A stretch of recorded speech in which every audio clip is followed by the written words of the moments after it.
I'm Emily Kircher-Morris. Today's episode is an Ask Me Anything featuring questions submitted by members of the Neurodiversity Podcast Advocacy and Support Group on Facebook. We're doing a new AMA episode every few months, so if you want to join the conversation and be able to contribute your questions, be sure to head over and join the group. There are lots of great people and conversations over there, and we would love to have you. I'm Emily Kircher-Morris, and this is the Neurodiversity Podcast.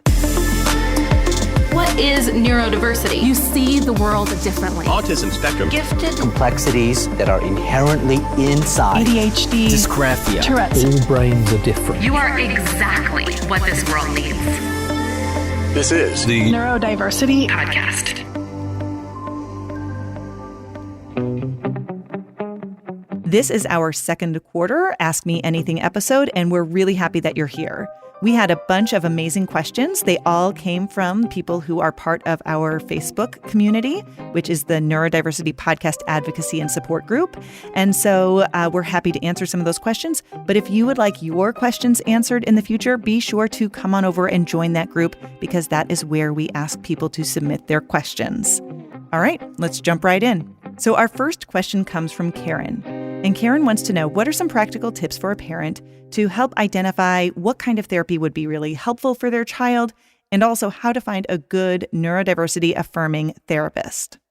So one of the things you might notice is that if you talk to a medical professional, maybe your child's pediatrician, they will typically recommend finding somebody who does cognitive behavioral therapy.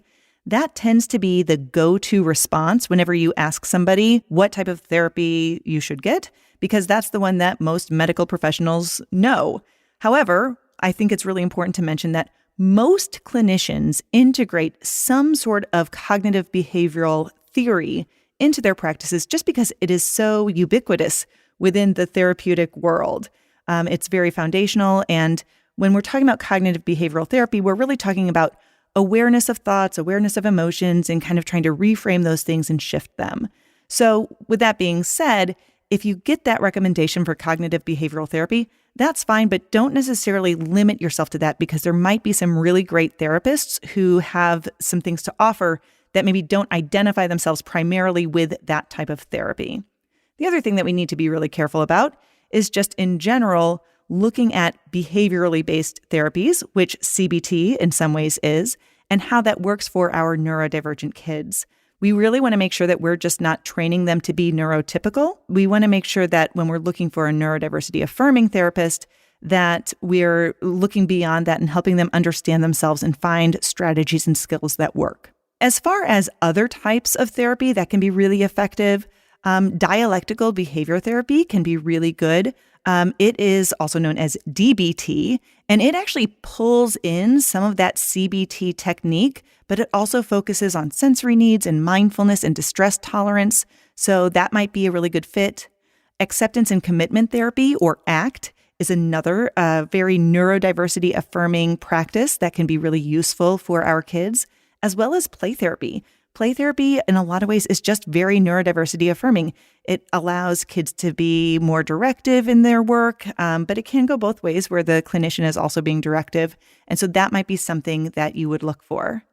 The thing to remember is that most therapists are eclectic in their process. They pull from a lot of different areas depending on what the client needs. So as you're talking to people and trying to figure out what might fit for your child, keep that in mind. And so then just ask some really good questions. For example, how do they support a child who is camouflaging or masking a lot? How have they helped other kids with similar concerns? Be really aware that the biggest factor to finding an effective therapist is finding one who clicks with your child and with you. So don't be afraid to try new clinicians. You kind of have to think about it like dating. You have to find the person that clicks with you. And if you go to one person and it doesn't feel right, don't hesitate to move over to somebody else. Our next question comes from Katrina, and she wants to know more about DMDD and the relationship between DMDD, ODD, and PDA. Okay, so let's define those acronyms first. DMDD is Disruptive Mood Dysregulation Disorder. ODD is Oppositional Defiant Disorder. And PDA is Pathological or Pervasive Demand Avoidance. And these all kind of have some different understanding. So let's go through each one of them. DMDD is a pretty new diagnosis, and it was just put into the DSM-5, which was released, actually almost 10 years ago at this point, but it feels pretty new. It was primarily created to give a diagnosis that we can use for kids who exhibit symptoms of bipolar when they are kids. The big push for this really began when we were trying to move away from having young kids diagnosed with bipolar when they were kids. Typically, we don't really see the signs of bipolar really starting to manifest until somebody's in their late teens or early 20s. And that is a label that has a lot of implications as far as medication and how we support them. So DMDD kind of is a way to look at those kids who really struggle and maybe have some of those what might appear to be manic episodes that look like that disruptive mood dysregulation, but then it's not always there. And it's something that basically by the time they reach adulthood, that diagnosis would kind of go away, and then there would be something else that would take its place. Oppositional defiant disorder, or ODD, is a diagnosis that we actually talk about in detail in episode 176 with Amelia Bowler. And it's actually probably one of my least favorite diagnoses in the DSM. And the reason is because it simply describes the behavior, the outward things that we see as adults, and really, to me, doesn't get beneath that to understand what's going on with a child. Are they experiencing anxiety? Is it, are they having just a lot of social difficulties in situations? There can be trauma in the background. Lots of those things that can really influence what that behavior looks like. But it is typically seen in only certain situations. So a child who ends up with a diagnosis of oppositional defiant disorder might really only exhibit those traits at school or with a parent. But it really has to do with them having a really difficult time kind of complying and going along with what is requested of them throughout the day.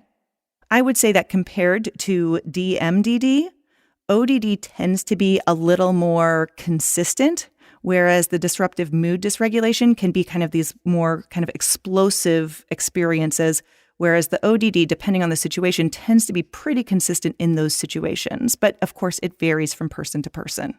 PDA, or pathological or pervasive demand avoidance, is specific to autism, but you will often hear people talking about demand avoidance in a more broad sense when we're talking about neurodivergent people. And that makes sense. There are a lot of different reasons why some people might struggle to meet demands that are made of them in daily life, whether that's completing their homework or doing their chores or just hygiene items. But specifically, when we talk about PDA, we're talking about a profile that kind of falls under the umbrella of autism. So we have to remember that the kids who are falling under this label of PDA are autistic. And that is part of what really influences that demand avoidance. So it can occur for a lot of different reasons. It might be related to differences in social communication and interpreting a request as a threat. And a lot of people who are kind of the experts in PDA will talk about how there's a lot of this fight, flight, freeze, or fawn experience for those who have that type of demand avoidance. And so when somebody makes a request, what is the intent? Is it a threat? They have kind of a heightened physiological response to it. It also has to do with anxiety related to unexpected changes. So I thought the day was going to go like this, and now I'm being asked to do this. Or I don't like to do that particular thing, and I don't want to change what I'm doing, but now you're asking me to shift. And so then that can cause a lot of dysregulation. And the other part of it is sometimes just not understanding the context of the request, but also not having the self-advocacy skills to really talk through it and figure it out. So there are a lot of pieces that go along with that. I think that Katrina is right. I suspect that there is a lot of overlap and misunderstanding in these labels. And we have to remember that PDA is not an official diagnosis. In the UK, it's much more well known. It's becoming more widely known here in the US, but it's not something that many clinicians are going to be aware of off the top of their head unless they really are kind of in the neurodiversity community. I do have a suspicion that a lot of kids who are given an ODD diagnosis may actually be autistic with a PDA profile, but I haven't necessarily seen the research about that, so don't quote me on it. When we're talking about how to support kids, though, who have any of these diagnoses, we're going to kind of start with the same steps. We're going to start with our relationship. We're going to start with co-regulating, and we're going to help them build strategies to self-advocate and self-regulate. And the key to all of these things is recognizing that awareness of self is vital. We need kids to know how they work and what types of supports work for them so that they can access those supports in a variety of environments. Molly asked if we can discuss the difficulties about getting support and help for kids with emotional disabilities versus autistic kids. She has 2 sons, one with a diagnosis of autism and one with DMDD, and her autistic son gets access to support a lot easier than her son with an emotional disability. This is a really difficult question to answer because it varies so much from state to state and even district to district. When we're talking about special education services, finding the ways that kids are supported can really depend on how the psychologist in that school or the administration in that school recognizes and identifies those diagnoses. So I know, for example, in our area where I live in St. Louis, a lot of autistic kids can't get an IEP unless they have an ED or emotional disability diagnosis because they don't quite fall under the autism diagnosis the way that it's written in federal law. So federal law actually specifies that there has to be a language component, specifically in early childhood. And so a lot of the kids who didn't have that language delay or weren't diagnosed as autistic until later don't always quite qualify based on that particular parameter. But I know when I go to other areas of the country, this is not true. And those schools are much more understanding as far as how that might manifest for different kids. So then they end up with the diagnosis of educational autism. It is really tricky. And I think the other difficult thing that you're facing, Molly, is that DMDD often looks like a defiance or a compliance issue. And because it's not present all the time, like the autism is, again, it makes it harder for schools to identify that and figure out what those supports are. I wish that I had better advice as to how to access those supports, but I do recognize how difficult it can be, even when you know that both kids need the support in the same way. Chrissy writes this: I have a question about supporting one of my kids' executive function challenges.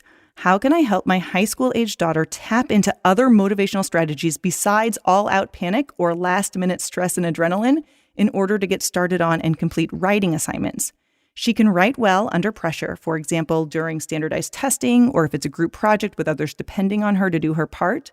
And if the topics in those situations are in line with her special interests, she will write volumes. But all other writing assignments bring on total brain fog, difficulty with word recall, and huge frustration with herself, even with the use of lots of scaffolding and graphic organizers and such. So this might be a little bit odd to consider, but we have to recognize that time constraints can be a strategy for a lot of our kids who struggle with executive functioning. So finding some ways to even create some false time constraints can lead to some self-regulation. So for example, I'm going to see if I can write X number of words in this amount of time and kind of challenge yourself and kind of do that. Or especially, this is a great opportunity for body doubling, where she's going to write and maybe she has another friend who's also going to write or work on something at the same time. And just to kind of keep each other accountable with that can kind of create some of that false sense of urgency that can be really useful for kids who struggle with this. We really also need to work on building time estimation skills. So a lot of times with executive functioning, we talk about time management, but I really prefer to think about time management much more in the context of time estimation. You have to be able to estimate how long a task is going to take and then be able to do that accurately enough so that you can then move those chunks of time around in your mind to make sure that you are getting things finished in time. There might be some other ideas, such as using stream of consciousness, voice to text to just get brainstorming on things. You know, there's so many things out there like Otter that can transcribe all of that pretty accurately, I might add. And we also want to recognize like how much stress is manageable. So this is a funny story about a client. And when he was in high school, he basically would wait till the end of the semester to get all of his work done. And he would have 3 weeks of just panic of trying to get everything done that he hadn't gotten done during the semester. This was one of the downfalls of having extended time in all of his classes. And when he went to college and he started taking some classes, his professors were much more like, this is due on this day. We don't accept late work or whatever the situation might be. And he kind of panicked. And he said, I don't know how I'm going to do this. This is not how I work. And so as we were talking about it, I tried to kind of reframe it and explain, well, really, if you think about it, it's much more like just kind of spreading out that panic throughout the semester and kind of trying to just do it in smaller chunks. He looked at me and he just said, I'm used to the stress at the end of the semester. That's what I like to do. Anyway, my point with telling that story simply is that we have to realize that using that sense of urgency can be something that we can leverage. We just have to make sure that it's not truly that all-out panic. The other question I'm wondering about is if the things that she's having trouble writing are more ambiguous in nature. So I find that a lot of times kids who can write really well in some situations but not others, like you mentioned, it's part of her special interest, or it's something that she knows very well. It's more of a direct right or wrong answer. And when we struggle more with those ambiguous tasks, like write a narrative about what you did over the weekend, that can be really overwhelming because you just don't even know where to start. So in that situation, maybe just building some awareness about that, trying to kind of work through some of that perfectionism and find some ways to manage the stress of writing something that you don't know whether or not the answer is quote unquote right, and just being able to get through that. This question comes to us anonymously. This person wrote that they are wondering whether it would be worth going through a neuropsych testing with their teenage son to see if he is on the autism spectrum. He's already been diagnosed with ADHD and depression, and he has shown signs of anxiety as well, and they would like to better understand and help him. When he speaks, it takes him 5 to 10 minutes to get to the point he is trying to make because he is incorporating so much detail into his statements, and he's speaking very slowly. And he does okay socially. He makes eye contact and even tells a joke occasionally, but has trouble showing emotion at many times and has shared that he doesn't feel anything when he knows he should. For example, he knows laughing at a joke is an appropriate response, but he doesn't feel joy or happiness when doing it. They mention that empathy is an issue, even though he understands the concept, and he's very rigid and black and white, very much of a rule follower, and that has made parenting very difficult at times. He says that he feels misunderstood and different, and his IQ is in the 140s, and the writer says that they see so many gifted traits in him, but also feel like they are missing something. So this is a tricky situation because the overlap between autism and giftedness is really blurry. As a matter of fact, there's research out there that shows that individuals who are identified as autistic are 1.5 times more likely to also have intelligence in the superior range compared to their neurotypical peers. This, of course, relates specifically to kids who we can get an accurate cognitive ability assessment completed. And so when we have those kids who are non-speaking, that can be a harder thing to estimate. But we know that there's a lot of overlap there. So the question that I always ask whenever someone is trying to figure out whether or not they should go through a diagnostic process, the first question is, what would it change? Would it change the accommodations and the supports that they get, either at home or at school? Would it offer a better sense of self-understanding or self-advocacy? Or what is the value for you as a parent just to really understand them better and, as you mentioned, just kind of be able to support them differently? If you can answer those questions, that can help you decide whether or not you really want to go through that assessment process. And I would also bring him into the conversation and see if he thinks that that would be something that would be helpful. The other thing to consider is alexithymia. So when you're talking about this, I hear a lot of those characteristics of alexithymia. Alexithymia has 3 main characteristics that kind of describe what happens for somebody who experiences alexithymia. They are having a difficulty identifying feelings, having a difficulty describing feelings, and then having externally oriented thinking, which basically means a preference to focus on facts and practical matters rather than an internal experience of emotion. About 10% of the population experiences alexithymia, and it is not specific to autism, although a lot of autistic people do kind of fall under this umbrella of alexithymia. You can look online and find a lot of information about alexithymia, and that might just in general be helpful to kind of understand some of those things that are going on and maybe find some ways to support him just in that particular area. Anouk writes, I would love to hear more about the relationship between depression and anxiety and neurodiversity.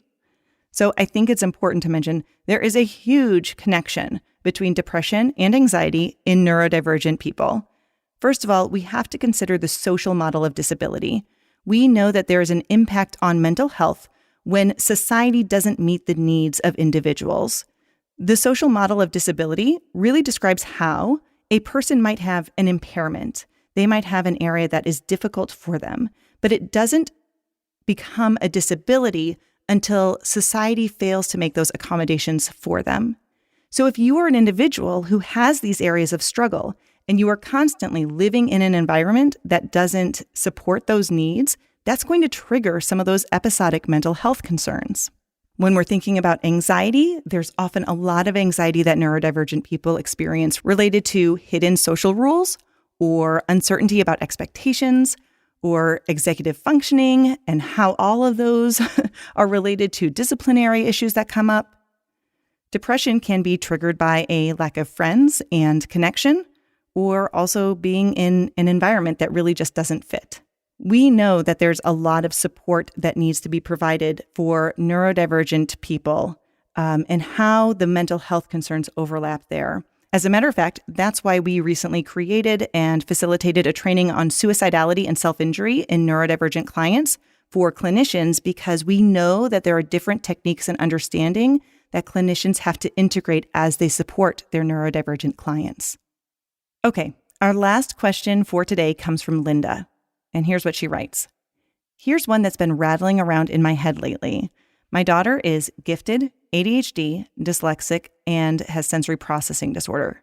She has high levels of emotional intelligence and is an incredibly kind friend, a pleaser out in the world, and quite friendly. She's a great student at school and a great kid all around.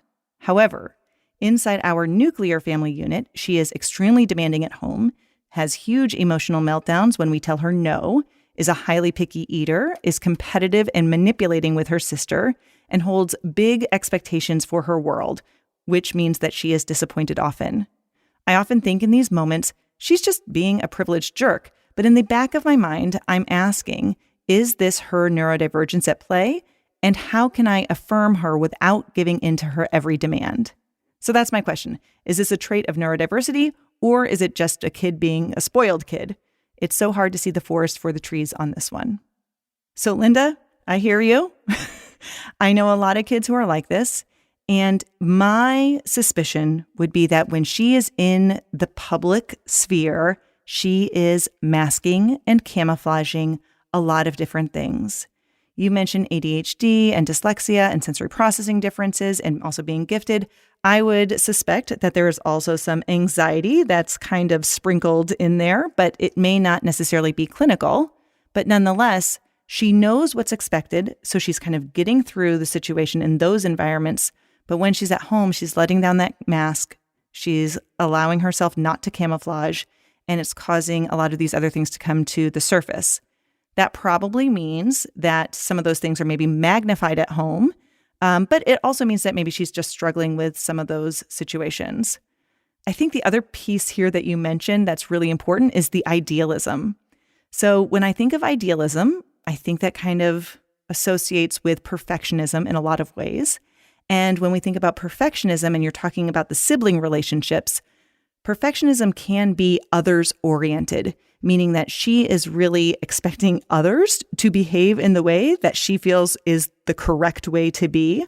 And that is then manifesting in some of this controlling behavior with her siblings.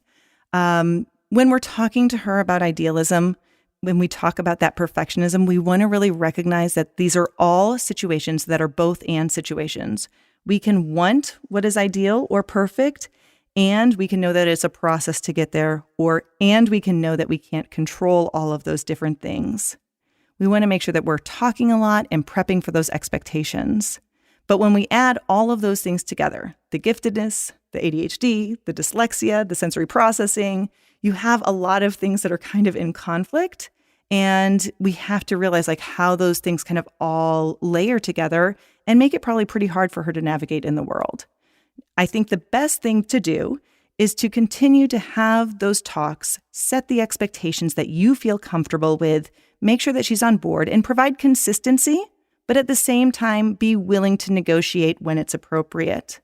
Hopefully, as she matures, she will kind of grow out of some of these things and have a little bit of a better opportunity to self-reflect and modify some of those pieces that maybe are a little abrasive at this time in your household. For what it's worth, we have one of these at our house too, so I get it. Anyway, Thank you, everyone, for listening to this episode. Again, if you would like to have your questions answered, be sure to go and join our Facebook group. It's the Neurodiversity Podcast Advocacy and Support Group, and you can make sure to include your questions to be considered for our next quarter's AMA. All right. Have a great day, everyone. I'm Emily Kircher-Morris. I'll see you next time on the Neurodiversity Podcast. This is a service of the Neurodiversity Alliance.